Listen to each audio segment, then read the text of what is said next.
Bonjour à tous et bienvenue dans cette nouvelle vidéo. Aujourd'hui, j'ai l'honneur de vous présenter la MG34 de chez Viva Arms.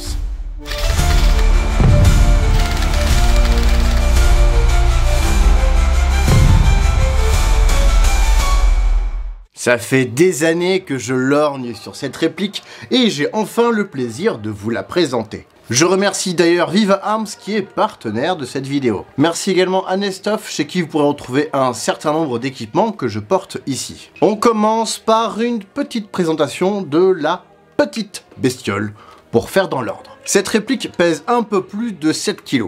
Elle est réalisée en aluminium avec quelques pièces en zamac. Il y a plusieurs versions existantes en fonction des lots, donc il est possible que si vous achetiez cette réplique, la version que vous ayez puisse différer légèrement par rapport à celle-là. Par exemple, quelques mois après avoir reçu ma réplique, Viva Arms a remplacé la gearbox par une en aluminium CNC reconnaissable parce qu'elle est bleue. Un jour, j'espère pouvoir vous présenter le avant-après. Et auparavant, elle était vendue par Red Wolf Airsoft sous la marque RWA, mais c'était bien Viva Arms qui était derrière. Concernant le prix, je vais crever l'abcès dès le début. Une jolie bestiole comme ça coûte cher. Actuellement, il n'y a pas de revendeur français, donc j'ai pas de prix en euros, mais du coup, on tape sur du 1200 $. Après, on va rajouter 150 $ de frais de port environ. Et les frais de douane qui viennent en plus, donc ce n'est pas donné à toutes les bourses. Les miennes sont maintenant façon raisin sec. Ah non, c'est vrai, je remercie Work Together de me permettre de présenter cette réplique en payant une grande partie des frais. Après, si vous voulez du moins cher, vous pouvez prendre du Court Replicas ou du Donix, mais on verra en détail que ce n'est pas la même qualité. Là, on est quand même bien au-dessus. Et puisque je parle de qualité, je ne peux que vous recommander la boutique La Petite Musette que vous pourrez retrouver à 40 ans en Normandie. Si vous voulez vous constituer un uniforme comme celui-ci, pour aller avec votre MG34, ils ont une large collection de vareuses, pantalons, équipements, bottes qui pourront vous permettre de vous mettre bien avec votre MG. Bertrand et son équipe seront ravis de pouvoir vous y retrouver pour répondre à toutes vos questions, notamment à celles où moi je ne peux pas forcément répondre, parce que j'ai pas le temps de répondre à vos nombreuses sollicitations, et là, j'en suis désolé. À savoir que je ne peux pas m'empêcher de lâcher un gros billet à chaque fois que j'y entre. Donc le tournage de ces images m'a coûté cher, croyez-moi. C'était quoi ça? Un encart pub. Ah, c'est nouveau, ça vient de sortir? Eh ouais mon gars, va falloir t'y faire, c'est la nouvelle manière pour financer mes vidéos sans faire du chantage au crowdfunding façon Gearlocker. Pas besoin de faire du ouin-ouin pour rêver d'aller loin. Si vous voulez revoir l'unboxing de cette MG34, le lien est en description, cela vous permettra de voir ce qu'il y a dans le pack. On a la réplique, le bipied, un drum, la crosse. Pas de notice par contre, mais vous êtes finalement en train de la regarder. On va commencer notre analyse par l'arrière avec la crosse, puisqu'il faut toujours entrer dans le vif du sujet par l'arrière. La crosse est réalisée en bois de très bonne qualité. A voir si une crosse originale peut passer dessus sans adaptation, mais je dirais qu'on a quand même plus de chances que ça passe ici que sur la Donix ou la MG34 de chez Court Replicas que j'ai déjà pu vous présenter. Oui, c'est ma troisième MG34, mais c'est ma première Airsoft. Et contrairement à Donix où l'arrière de la crosse est lisse, ici nous sommes sur une crosse qui a un beau relief. Seul petit détail, il manque la vis à l'arrière nativement. Alors après, vous pouvez faire comme moi, j'ai creusé un trou propre et j'ai mis une tête de vis que j'ai coupée, puis collée, comme ici. Ce qui veut donc dire que la fixation de la crosse passe par l'intérieur. Donc la crosse est pleine et ne peut donc pas accueillir de batterie. Détail important pour la suite. Il y a un ressort ici qui simule en fait le ressort récupérateur et qui permet d'éviter d'avoir du jeu. Pour l'installer, on a un petit levier ici qu'il va falloir soulever, donc il faut 3 mains. On met la crosse à l'horizontale et une fois que vous êtes au bout, vous pouvez faire pivoter jusqu'au cran de verrouillage. Parlons maintenant de la batterie, puisque j'évoquais l'absence de place dans la crosse. En effet, elle n'est pas prévue pour recevoir la batterie. Mais donc, on la met où? Dans ton cul. Bah non, je dis qu'il n'y avait pas de place. On a une petite place dans le corps de la réplique, mais pour y mettre une 11.1, c'est très compliqué. J'ai pas encore trouvé de références de batterie qui conviennent. Exemple, ça, c'est quand même assez petit. Et ben non, ça ne passe pas. C'est trop large, c'est trop haut, c'est trop long. On me l'a souvent dit ça. Puisqu'il faut en plus refermer le capot et on a un système de verrouillage du capot qui prend un petit peu de place. La connectique est nativement en TEDIN, nouvelle connectique qui vient petit à petit remplacer les connecteurs Mini Tamiya qui vieillissent mal. Donc comme il n'y a pas de place et que je veux absolument de la 11.1 et que je veux une cadence à peu près réaliste, j'ai bricolé une rallonge pour pouvoir mettre ma batterie dans le drum, là où il y a de la place. Un peu de fil, une prise TEDIN mâle pour la partie qui va côté mitrailleuse, 2 éclisses initialement prévues pour les connectiques moteurs pour avoir des branchements peu encombrants. Et l'autre partie est placée dans le drum. Attention à ce que les connectiques femelles du drum ne se touchent pas, pour éviter les courts-circuits. Donc n'oubliez pas la gaine thermo pour ça. Côté mitrailleuse, si ça se touche sans que ce soit branché, c'est pas bien grave. C'est comme certaines personnes, les fils peuvent se toucher, mais ça fait rien, vu qu'il n'y a pas la lumière à tous les étages. Et il faut donc une deuxième batterie pour alimenter le drum. Là, j'ai choisi de mettre une petite 7,4 volts, là aussi avec une connectique en T-DIN d'origine. Et pour que ça fonctionne correctement, il faut connecter la prise jack qui dépasse du drum pour synchroniser les deux moteurs, permettant ainsi de fermer le circuit lorsqu'on presse la détente. Quand vous le branchez, vous entendez le moteur du drum qui se met très légèrement en action, ce qui prouve que tout est bien branché comme il faut. Attention cependant, si ça force au moment de fermer votre drum, ça peut être dangereux, parce que le petit bouton central ici, il prend de la place à l'intérieur et il a 2 petits pignons qui du coup sont raccordés au fil qui peuvent potentiellement rentrer dans votre batterie. Ce serait dommage d'endommager votre batterie en fermant le capot et du coup potentiellement d'y foutre le feu. Et surtout ne laissez jamais connecter la batterie du drum, celle qui alimente le drum, si vous ne l'utilisez pas. C'est comme pour la MG42 de chez G&G, si le système est branché, c'est qu'il alimente le moteur, même sans qu'on appuie sur le bouton. Du coup, j'ai déjà bousillé une batterie. Mort clinique. On peut plus rien faire avec. Ouais, je commence à les enchaîner, les morts cliniques de batterie. Si vous voulez escroquer vos copains, faites appel à moi, je sais pas quoi faire de mes batteries mortes. Le drum est en effet un gros chargeur qui peut contenir environ 1000 billes, qui contient donc le réservoir de billes, une ou de batteries en fonction de votre bricolage, et un moteur qui permet de mettre en tension les billes pour les faire remonter le long du petit tuyau métallique. Nativement, ce drum il était noir, mais sauf erreur de ma part, les drums à l'époque, ils étaient gris puis sont passés camouflés plus tard. Donc le mien, évidemment, je l'ai repeint, qui fait que là, on ne le voit quasiment pas sur ma vareuse. Camouflage. Pour le moment, et là je ne trouve pas de site où acheter le drum au détail pour en avoir plusieurs en rab d'avance. Donc contactez Viva Arms, peut-être en direct ils pourront vous en vendre. Après, les plus bricoleurs pourront prendre un bout de bande et bricoler avec des fausses cartouches pour simuler la présence de la bande qu'on peut commencer à voir ici et simuler ainsi la présence de la bande avec l'amorce qui dépasse. À savoir au passage que la petite trappe ici est totalement fixe, ne bouge pas, il n'y a pas de ressort, elle est juste vissée. Et vous me connaissez, je suis un éternel poisseux. Mon drum là, il est pété. J'ai pété le mécanisme. Comment? Je n'en sais strictement rien. Et c'est une panne super rare selon Viva Arms, c'est la première fois que ça leur arrive. Bon, ils vont me renvoyer l'intérieur du drum. Mon drum ne remonte plus correctement les billes ou alors il est très aléatoire. Il paraîtrait que c'est parce qu'il y a un ressort dedans qui s'est pété. Donc je tire très vite à vide, ce qui est pas drôle.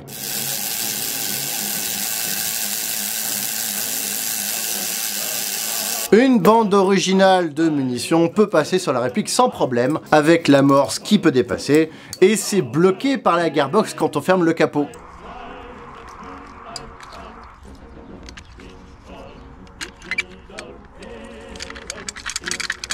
Donc ça c'est plutôt pas mal.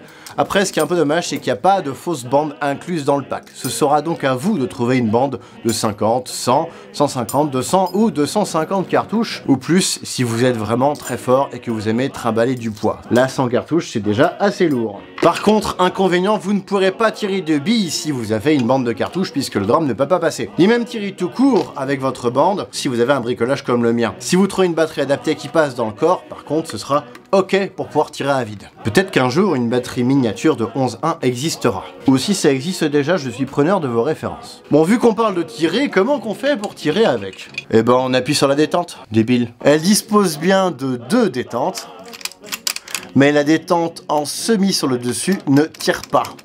Dommage, ça aurait été bien d'avoir 2 modes de tir comme en vrai. On a 2 petits marquages sur la détente, D pour Dower Fire, sur le dessous pour tir en rafale, et E pour Einzel Fire, pour tir en semi-automatique sur le dessus. Là, le E peut convenir pour être inutile.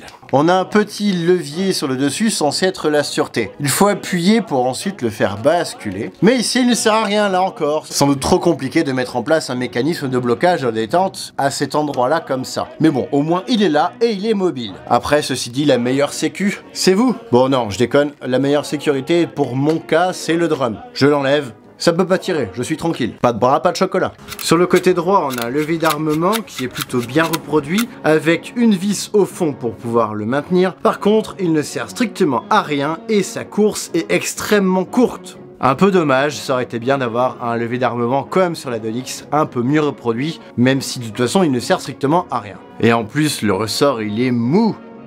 Par contre c'est dommage, les petits fils qu'on devine sur le côté, ça aurait été bien qu'ils les mettent en noir au moins, histoire de les cacher un peu. Là on les voit un peu beaucoup.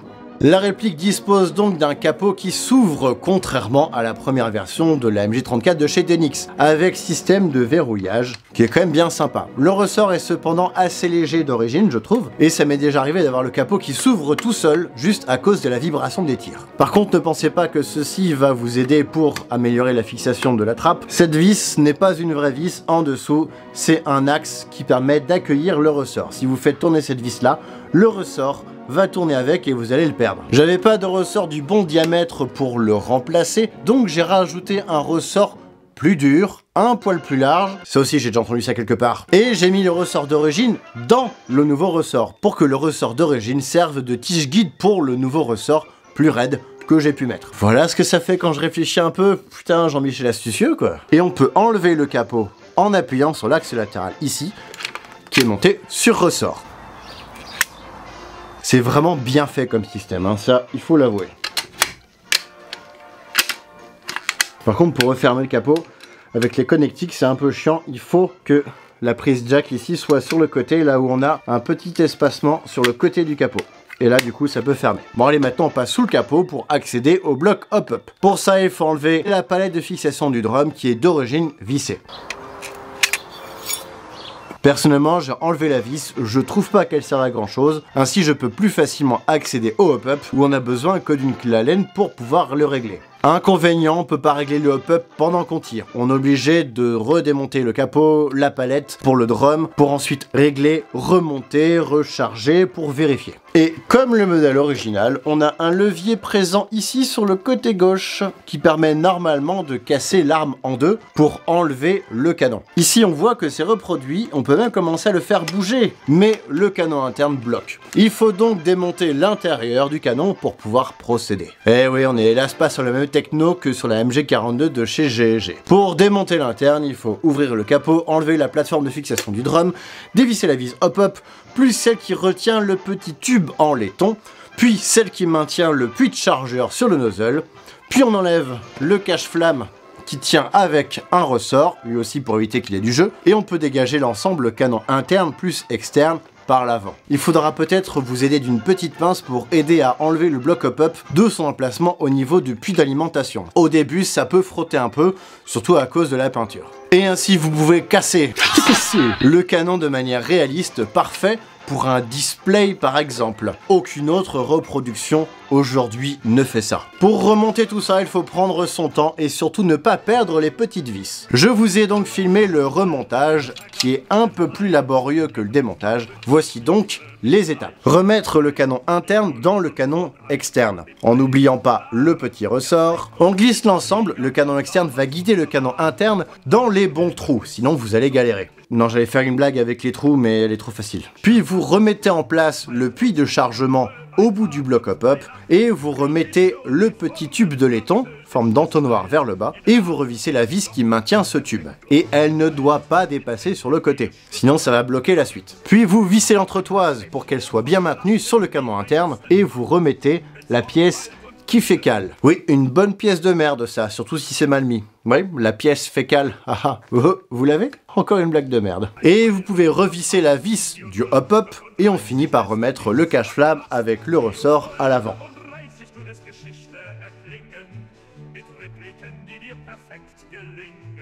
Autrement dit, pour de la reconstitution, vous pouvez très bien enlever le canon interne et garder le canon externe pour réaliser ces manipulations devant public, ce qui produit plutôt un bel effet.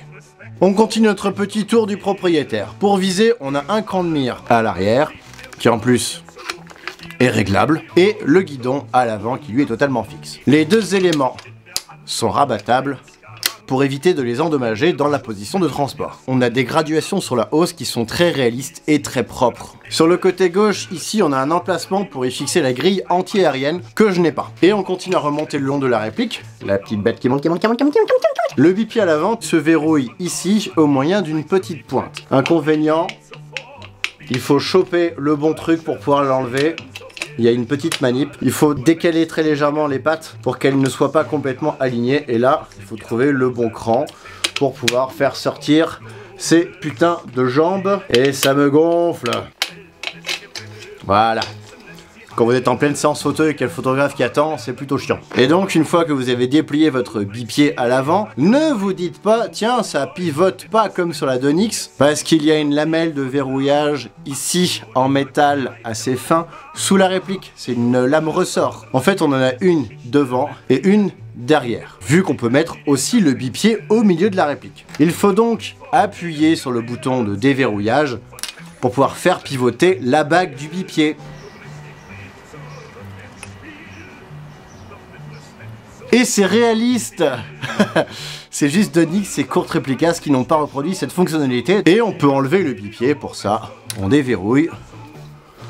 Et on passe à 180 degrés pour pouvoir l'enlever comme ceci. Pour ensuite le mettre au milieu par exemple, ou dans le cul du voisin. Ça fait un bel écarteur, hein. Et donc le bipied est monté sur un ressort assez costaud et on peut modifier la taille entre les jambes avec la vis que nous avons ici. À voir pour la lamelle arrière, est-ce que c'est réaliste ou c'est mon exemplaire qui déconne, mais elle ne semble que décorative, elle ne se verrouille pas. Ce qui fait qu'on peut poser la MG34 de cette manière. On dirait qu'elle est montée à l'envers. C'est une... Et pour remettre le bipied en place, n'oubliez pas une fois encore, ici, ça bloque parce qu'il faut que j'appuie sur la lamelle. Voilà, tout simplement. Mais une fois encore, j'ai pas de bol, ou je suis tombé sur une mauvaise série, j'en sais rien. En fait, la soudure de mon bipied, elle a sauté au niveau de sa fixation. Après, comme c'est de l'acier, si vous êtes doué en soudure à l'arc, ce sera bon. En attendant, j'ai mis de la colle cyanoacrylate et ça tient bien. Ouais, là, je m'en sors plutôt pas mal. Mais bon, normalement, vous n'aurez pas ce problème. Les nouvelles séries de la MG34 sont bien mieux travaillées. Et on va finir à l'avant par un cache-flamme qui est donc monté sur un pas de vis. Un petit loquet le maintient ici. Celui-ci, par contre, de cette version-là, est réalisé en Zamac. Il suffit de prendre votre réplique par le cache-flamme pour que cette pièce soit donc en tension. Et attention, tension, pas de suspense, ma pièce, elle a pété dès la première utilisation. Elle est montée sur ressort, donc attention à ne pas la perdre. Rassurez-vous, les nouvelles versions ont cette pièce en aluminium, et tant mieux, parce que tous les propriétaires de la MG34 précédente version, RWA compris, ont pété cette pièce. À la moindre rotation du cache-flamme, ça pète. Donc Viva a pu me renvoyer cette pièce en rab. Je l'ai pas encore installée parce que j'attends vraiment de péter celle-là. Parce que celle-là, du coup, je l'ai recollée à la super glue. Et ça tient parce que je fais attention. Après, de toute façon, le cache-flamme ne va pas se dévisser de sitôt. Donc vous pouvez faire sans ce loquet finalement, vu que le cache-flamme est monté lui aussi sur ressort pour éviter que ça ne bouge de trop. Comme pour la crosse finalement. Parlons maintenant des marquages. Il n'y en a pas beaucoup. Hélas, on en a sur le cran de mire, ainsi que sur la détente, plus le F de Feuer. Ironiquement, on n'a pas le S de Sicherheit, parce qu'il n'y a pas réellement de sûreté sur cette réplique. Ouais, donc pourquoi mettre le marquage si finalement on peut pas la mettre en sûreté? La logique est pas mal, le réalisme un petit peu moins. J'ai donc pu rajouter des marquages de fabrication, date, numéro de série, tout ça sur le corps de la réplique. Et comme c'est de l'alu, ça marque assez facilement, pas besoin de s'y reprendre à plusieurs fois, comme sur la réplique de chez Kurt Replicas. Mais ça reste quand même assez risqué, donc ne le faites que si vous êtes sûr de votre coup. Un peu dommage de ne pas les avoir nativement, peut-être que les futures versions auront ce petit détail bien sympathique. J'ai rajouté aussi le numéro de série à la base de la crosse, et sur la crosse également avec une fraiseuse. Maintenant abordons la finition. La peinture de la réplique est pas mal et elle tient très bien. J'ai pu décaper certaines parties, certaines arêtes pour passer de l'aluminium black dessus. Ça change pas grand chose en fait, mais ça peut donner un aspect légèrement plus réaliste parce qu'un petit peu plus patiné. Par contre, faut y aller au WD-40 en air, sinon ça rouille. Au début, je voulais garder la couleur d'origine de la crosse, puis finalement j'ai préféré la décaper pour la reteinter. Teinture pour bois couleur noyer, puis une couche de patine à l'ancienne pour la protéger de la pluie, de l'humidité et pour éviter que la teinture ne se barre. On va maintenant pouvoir se déporter vers... T'es sûr que tu veux utiliser ce mot-là? T'es sûr? Tu auras des problèmes toi. On va maintenant pouvoir se transporter vers le jardin pour faire un test de tir. D'abord, test chronie, où j'ai utilisé une batterie de 7,4 volts pour pouvoir gérer un peu mieux le semi-automatique. Et en grammage de billes, on est à la 0,20 g. Par contre, j'ai quelques tirs à vide, mon drum était déjà endommagé.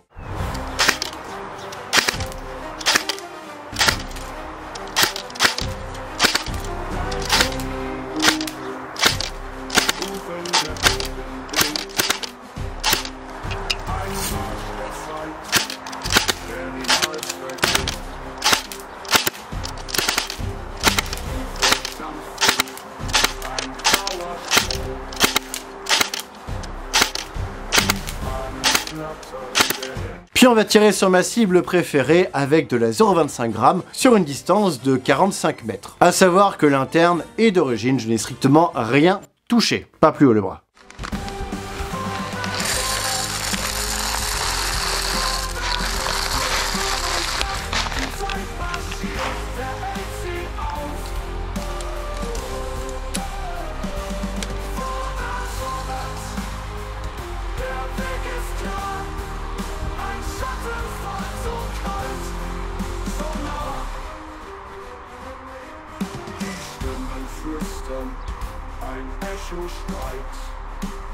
Le fil rouge sur le bouton blanc, le fil vert sur le bouton vert.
Bon, on peut voir que la puissance, elle est un peu aléatoire. On a quand même 100 FPS de différence entre certains tirs. On sent les petits problèmes d'étanchéité. On verra ce que ça donne dans les prochains mois avec la nouvelle Gearbox, qui devrait être mieux. Mais là, c'est vraiment très aléatoire. Il va falloir revoir complètement l'intérieur. Puisque l'étanchéité entre le bloc hop-up et la Gearbox, on a pu voir que c'était pas mal. Il y a un ressort derrière. Ensuite, concernant le tir en lui-même, on peut voir que la portée d'origine n'est pas dingue. Bah, 45 mètres, des fois, ça arrive pas. Il a fallu que je contrevise vers le haut. Et ça part de manière très aléatoire. Et oui, on a exactement les mêmes billes. Il y en a certaines qui tombent à 20 mètres, quand d'autres, elles vont à 45 mètres. J'avoue que je ne me l'explique pas. Donc peut-être en améliorant le canon plus bloc hop-up, il y aurait moyen de faire quelque chose. En tout cas, la batterie 11,1 V fait son travail et les 1000 billes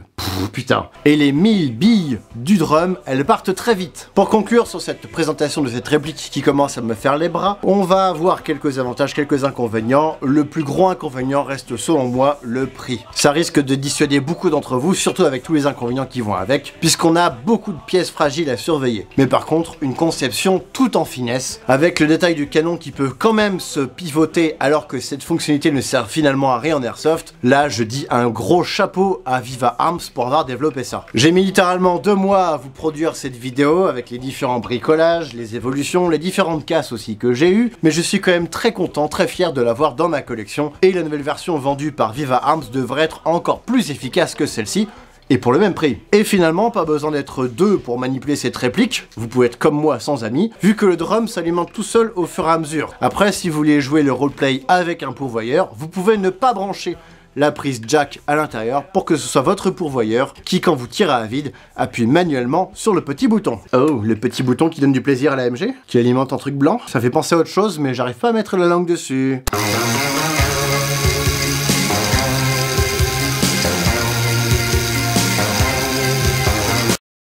Voici ce qui conclut cette vidéo, j'espère qu'elle vous aura plu. Si c'est le cas, n'hésitez pas à laisser un pouce bleu, à vous abonner pour ne pas rater mes futures vidéos, et à laisser un petit commentaire pour le référencement. Dites-moi d'ailleurs quelle MG34 vous préférez entre celle-ci, la MG34 d'Onyx ici, ou celle de chez Contreplicas que j'ai déjà pu vous présenter auparavant. Celle de chez Contreplicas, je l'ai toujours, elle prend un peu la poussière, mais elle est là. Ça reste quand même une belle bête, hein. Je ne crache surtout pas sur cette qualité. Je remercie mes souscripteurs YouTube qui me suivent et me soutiennent. Si vous voulez faire partie de l'aventure, n'hésitez pas à cliquer en dessous de la vidéo. Mais ce n'est pas obligé, c'est pas parce que vous n'adhérez pas que je vais arrêter de faire des vidéos. Vous pourrez retrouver les différentes boutiques de mes partenaires en description, à savoir donc La Petite Musette et Nestoff. N'hésitez pas là aussi à donner vos ressentis sur ces deux boutiques références en commentaire. Et quant à moi, je vous en retrouve prochainement pour d'autres vidéos. Salut!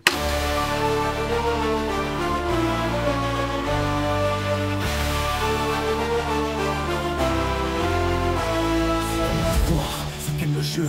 Viens découvrir Néo 035, c'est du sérieux, spécialiste d'airsoft, maître de la seconde guerre avec humour et passion. Il te prend sous son aile, il présente les soldats, les répliques, les blindés de l'américain. Au français tout est bien montré, soviétique, anglais ou même l'allemand. Sur sa chaîne tout est fait avec soin et talent. Viens sous la chaîne de Néo 035, tu verras l'histoire comme jamais tu l'as vu avec des répliques, des blindés, des uniformes soignés. Il te plonge dans l'époque, tu seras captivé. C'est la référence, l'airsoft seconde guerre. Le passé en prend vie, c'est lui qui l'éclaire. Alors abonne-toi, rejoins l'aventure avec Néo. C'est la meilleure des cultures.